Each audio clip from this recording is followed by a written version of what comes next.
Musk ने हजारों करोड़ रुपए खर्च कर दिए और गलती से भी ये जुआ अगर वो हारते तो 270 बिलियन डॉलर की नेटवर्थ और 40 साल की कमाई हुई उनकी रेपुटेशन सब कुछ खाक हो जाती। तो सवाल ये उठता है कि मस्क ने इतना रिस्की जुआ खेला क्यों, और वो भी उस ट्रंप के भरोसे जिससे मस्क के ना तो कभी प्रोफेशनल रिलेशन अच्छे थे ना ही पर्सनल। ऐसे में साफ जाहिर है कि मस्क जैसा कोई भी जीनियस बिजनेसमैन इतनी बड़ी और रिस्की बेट कभी नहीं लगाएगा। पर हैरान होंगे आप ये सुनकर कि ये बेट कोई बिजनेस डील नहीं थी, ये एक बाप का बदला था जो अपने जवान बेटे को खोने के दुख में लिया जा रहा था।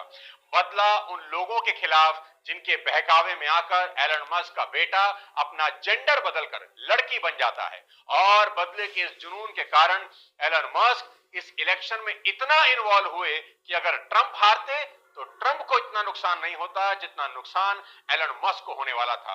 पर नफा नुकसान तो बिजनेसमैन देखता है, बाप नहीं देखता। तो साथियों, यह सनसनीखेज कहानी है ऐसे ही एक बाप के बदले की। क्यों इसे सदी का सबसे बड़ा जुआ कहा जा रहा है? क्यों इस इलेक्शन में मस्क ने खुलेआम सपोर्ट किया डोनाल्ड ट्रंप को? किससे बदला लेने निकले थे एलन मस्क? कैसे मस्क ने पलट दिया अमेरिका का राष्ट्रपति चुनाव? इन सभी सवालों का जवाब मिलेगा इमोशन, थ्रिल और इंफॉर्मेशन से भरी आज की इस रिवेंज स्टोरी में। पर आगे बढ़ने से पहले अगर आप चैनल पर नए हैं तो सब्सक्राइब करके बेल आइकन जरूर दबा दें ताकि मेरी कोई अगली वीडियो आपसे मिस ना हो। सबसे पहले यह समझते हैं कि अमेरिका के इस चुनाव में मस्क की इन्वेस्टमेंट और इन्वॉल्वमेंट को सदी का सबसे बड़ा जुआ क्यों कहा जा रहा है। इसका पहला कारण यह है कि मस्क को ट्रंप के सपोर्ट के बदले फायदा तो थोड़ा होता, पर अगर नुकसान होता तो मस्क के पास कुछ नहीं बचता। इसी कारण से कोई भी जुआरी कभी भी ऐसा जुआ नहीं खेलता जिसमें पाने को थोड़ा हो और खोने को सब कुछ। दूसरा कारण यह था कि जितना बड़ा बिजनेस होता है उसे उतने ही पॉलिटिकल बैकअप की जरूरत भी पड़ती है। यूं समझिए कि बिजनेस और पॉलिटिक्स नदी के उन दो किनारों की तरह हैं जो एक दूसरे से जुड़े होने के बावजूद हमेशा अलग थलग ही रहते हैं। एक समझदार बिजनेसमैन ना तो पॉलिटिक्स से अपने रिश्ते बिगड़ने देता है और ना ही खुलेआम कोई रिश्ता रखता है, और जो बिजनेसमैन पॉलिटिक्स से अपने रिश्ते बिगाड़ने की गलती करते हैं उनकी हालत अलीबाबा के फाउंडर जैक मा जैसी होती है, जो एक समय दुनिया के अमीरों की लिस्ट में टॉप 20 में शामिल थे और फिर सरकार के खिलाफ एक स्टेटमेंट देने की वजह से रातों रात गायब हो जाते हैं। इसलिए बिजनेस कभी पॉलिटिक्स में किसी की साइड नहीं लेता, बिजनेस हमेशा न्यूट्रल रहता है। और ऐसे में 13 जुलाई को मस्क ने जब एक ट्वीट किया कि from now on I will support fully Donald Trump, तो पूरी दुनिया हैरान रह गई, क्योंकि उस वक्त ट्रंप पर दाव लगाना किसी जुए से कम नहीं था। लोग कह रहे थे कि तरक्की के ट्रैक पर दौड़ते हुए मस्क के पांव ट्रंप नाम की लैंड माइन पर पड़ गए हैं, क्योंकि लोगों के ऐसा सोचने के 6 बड़े कारण थे। सबसे पहला यह कि पिछला चुनाव हारने पर ट्रंप ने रिजल्ट एक्सेप्ट करने से इनकार कर दिया, जिसके बाद कैपिटल बिल्डिंग में दंगे हुए जिनका जिम्मेदार ट्रंप को माना जा रहा था। ट्रंप की इमेज कई लोगों की नजर में लोकतंत्र के दुश्मन की हो गई थी। दूसरा ये कि ट्रंप की इमेज उतनी साफ नहीं थी जैसा एक प्रेसिडेंट कैंडिडेट की होनी चाहिए। तीसरा, चुनाव से पहले ही ट्रंप 34 मुकदमों में 4 में दोषी साबित हो चुके थे, जिनमें एक केस में तो यह तक साबित हो गया था कि ट्रंप ने एक सेक्स वर्कर को मुंह बंद रखने के लिए पैसे तक दिए थे। चौथा यह कि ट्रंप एक तो सोशल मीडिया पर अलग थलग पड़े थे, ट्विटर उन्हें एक समय बैन कर चुका था। दूसरा, मेन स्ट्रीम मीडिया का एक बड़ा हिस्सा उन्हें अमेरिका फर्स्ट कन्विक्टेड प्रेसिडेंट कहकर उनकी दावेदारी पर ही सवाल उठा रहा था। पांचवा ये कि बिल गेट जैसे बिलियनियर से लेकर लियोनार्डो डिकैप्रिको जैसे हॉलीवुड सेलिब्रिटी और ओबामा जैसे बड़े लोग सभी ट्रंप के खिलाफ थे और बाइडेन और कमला हैरिस को सपोर्ट कर रहे थे। और छठा और आखिरी सबसे बड़ा कारण, अमेरिका की एक कोर्ट चुनाव के बाद डोनाल्ड ट्रंप को सजा सुनाने वाली थी और ट्रंप का जेल जाना तय माना जा रहा था। पूरा माहौल डोनाल्ड ट्रंप के खिलाफ था। ऐसे में ट्रंप को खुला सपोर्ट करना मौजूदा सरकार से खुली दुश्मनी लेने जैसा ही था जो जीतकर दोबारा आने वाली थी। ऊपर से मस्क कभी भी ट्रंप के सपोर्टर थे ही नहीं और ना कभी ट्रंप ने एलन मस्क को पसंद किया। और तो और 2020 से पहले एलन मस्क खुले तौर पर ट्रंप के अपोजिट कैंडिडेट को सपोर्ट करते आए। ऑन कैमरा वो ये भी कह चुके थे कि 2020 के चुनाव में उन्होंने बाइडेन को वोट किया। I would not vote for Biden. You'd vote for Trump. I'm not saying I'd vote for Trump. Musk के बिजनेस के लिए जितना फायदेमंद बाइडेन थे उतना ट्रंप कभी नहीं। बाइडेन जब राष्ट्रपति बने तो एलन मस्क की नेटवर्थ 184 बिलियन डॉलर थी, जो अगले 4 सालों में बढ़कर 270 बिलियन तक पहुंच गई। बाइडेन की सरकार के दौरान ही मस्क 2021 में वर्ल्ड रिचेस्ट पर्सन बने थे, क्योंकि बाइडेन की सरकार क्लाइमेट चेंज के लिए ज्यादा सेंसिटिव थी, जिसकी वजह से मस्क की टेस्ला को ढेरों सब्सिडीज और फेवरेबल रेगुलेशन मिलते रहते थे। वहीं दूसरी तरफ ट्रंप ना तो इलेक्ट्रिक कार को पसंद करते थे, ना टेस्ला को, ना ही एलन मस्क को। यहां तक कि जब एलन मस्क व्हाइट हाउस में ट्रंप से मिलने गए तो बाद में उस मीटिंग के बारे में ट्रंप ने ट्वीट करके कहा कि मीटिंग के दौरान टेस्ला के मालिक उनकी चापलूसी करके अपना काम निकलवाना चाहते थे। मैं अगर एलन मस्क को घुटनों पर बैठकर भीख मांगने को भी कहता तो मस्क वो भी करते।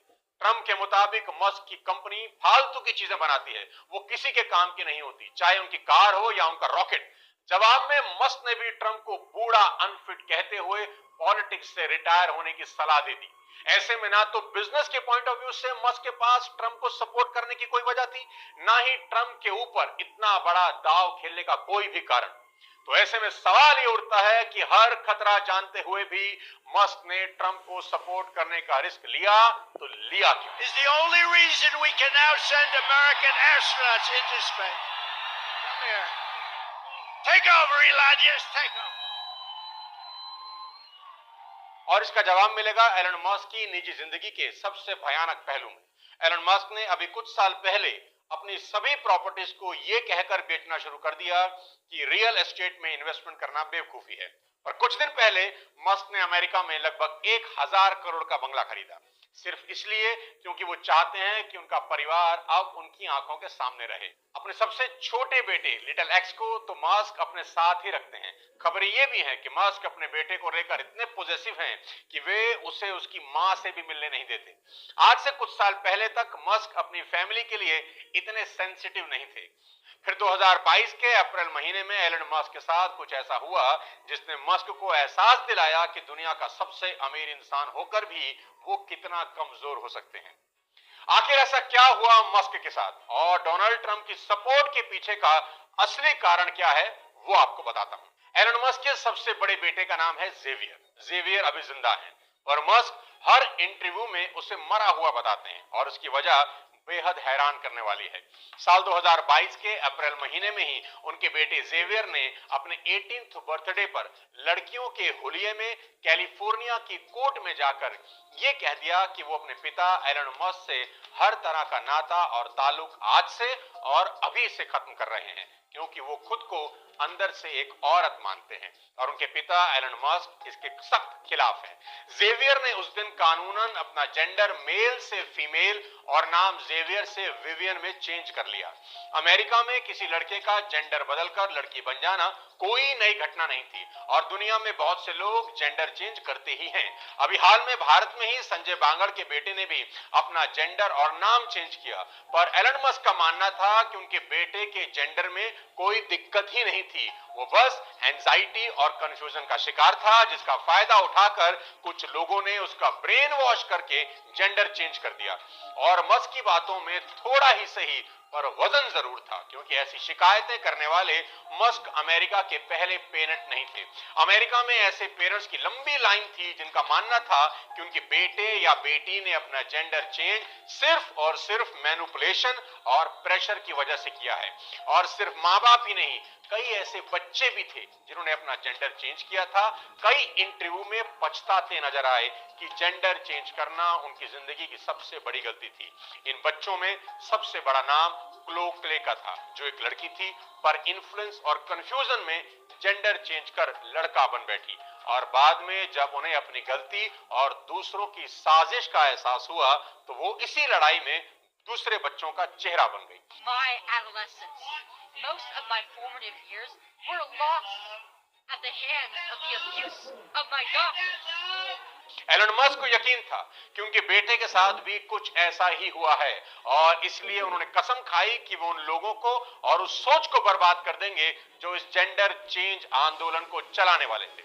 और इस कसम को पूरा करने की लड़ाई इतनी आसान नहीं होने वाली थी, क्योंकि मस्क के पास भले ही पैसा था, पर वो जिस विचारधारा को बर्बाद करने निकले थे उसके ऊपर हाथ था अमेरिका की बाइडेन सरकार का।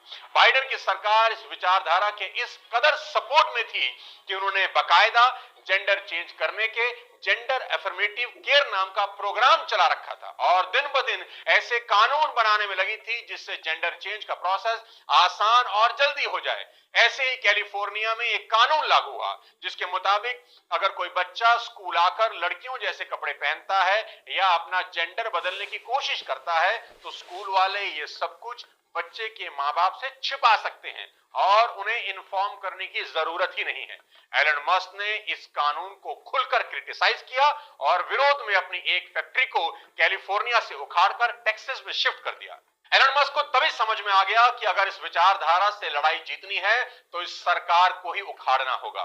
मस्क ने एक इंटरव्यू में कहा भी कि वो कितने भी अमीर क्यों ना हो जाएं, पुतिन के आगे कुछ भी नहीं, क्योंकि पुतिन के पास पैसों के साथ साथ पावर भी है।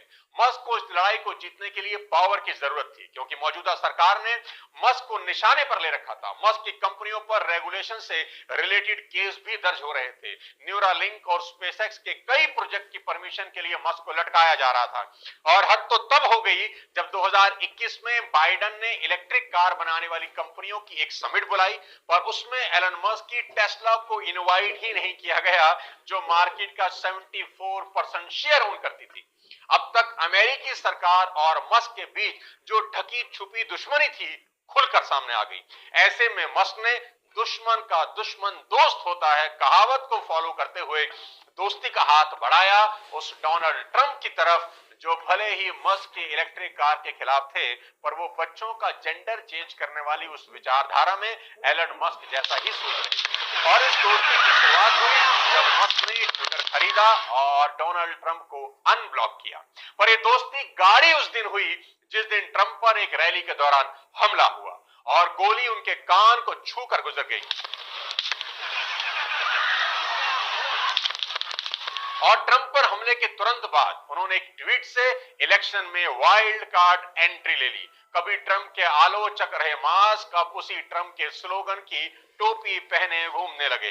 जिस मास्क की कंपनी को ट्रंप ने कभी फालतू कहा था, उसी मास्क को ट्रंप जीनियस बताने लगे। एलन मस्क के कदम रखते ही चुनाव का माहौल ऐसा बदला कि 10 दिनों के अंदर ट्रंप के सामने खड़े बाइडेन पीछे हटे और कमला हैरिस को आगे कर दिया। चुनाव के इस मोड़ पर कोई भी एक्सपर्ट ट्रंप के जीतने की बात नहीं कर रहा था, क्योंकि कागज पर कमला हैरिस ट्रंप से ज्यादा मजबूत कैंडिडेट नजर आ रही थी। ये सब जानते हुए भी मस्क ने आंख मूंद करके ट्रंप के सपोर्ट में अपना सब कुछ दांव पर लगा दिया। मस्क की इंटरनेट सेलिब्रिटी और जीनियस इनोवेटर की इमेज का फायदा ट्रंप को होना शुरू हो चुका था और मस्क ने जब ट्रंप के सामने एक्स पर एक लाइव सेशन किया तो सुनने वालों की ऐसी भीड़ जुटी कि एक्स का सर्वर क्रैश हो गया।